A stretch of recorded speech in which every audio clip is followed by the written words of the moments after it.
When certain politicians and the media use the term muscular liberalism, that's just another word for racism and Islamophobia. This stance on Islam has led them into primary schools to ascertain why young girls wear the hijab, as it could be interpreted as a sexualization of these young girls. I say shame on Ofsted for victimizing young girls, for choosing to wear religious articles of clothing. There is no such measure made for other religions or other articles of religious wear. This stance has other ramifications. It signals to the British public and emboldens groups such as EDL, BNP and other fascist and racist groups that women are oppressed by Islam, are made insubordinate to the men that supposedly force them to wear it, and that it is the job of the British state to liberate us. We reject this imperialistic saviour thinking.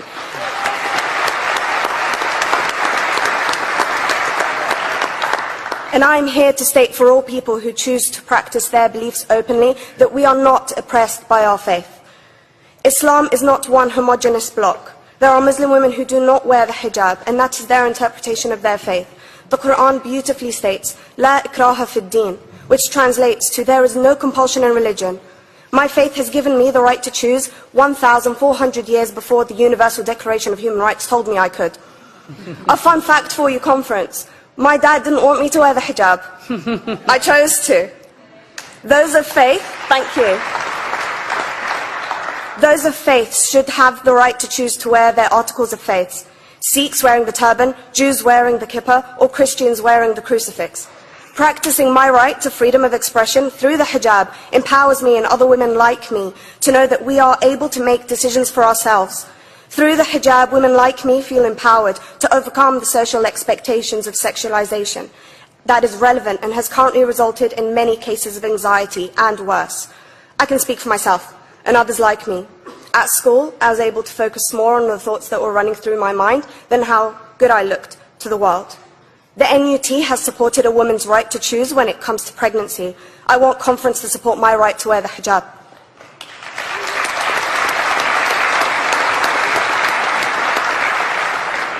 How I choose to practice my faith is clearly displayed for all to see. This makes me the target of hate crime. The level of racist attacks on Muslim women is disproportionate to any other oppressed group in British society because we are an easy target. This decision by Ofsted has ramifications beyond the school gates and must be seen in the context of increased attacks on the Muslim community and perpetuates the outdated notion that Muslim women are victims. I was on a trip last year to Hampton Court with my Year 7s, where a man felt comfortable to call me a terrorist. As a Muslim woman, I'm not a victim, so I challenged him. He denied it. I'm sure you've heard of the Punish a Muslim Day. It's been spoken about a few times already this morning.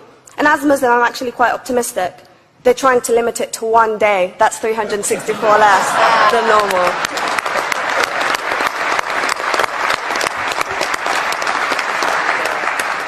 But let's be clear, conference. Islamophobia and other forms of racism affects non-Muslims too.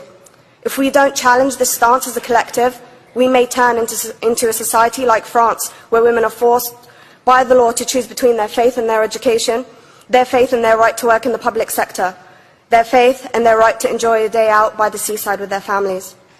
I want to end by stating that I came to this country as an 8-year-old refugee. We are Palestinians, forced out of our land in 1948. We lived in third world conditions, similar to those in Calais for 60 years. Here, I received the support I needed to study law at university and become a secondary school citizenship and PSHE teacher, and a school rep. An injury to one is an injury to all, and I want to thank the Union for its stance on all oppressed groups, in particular mine, Palestine. Thank you, Latifah.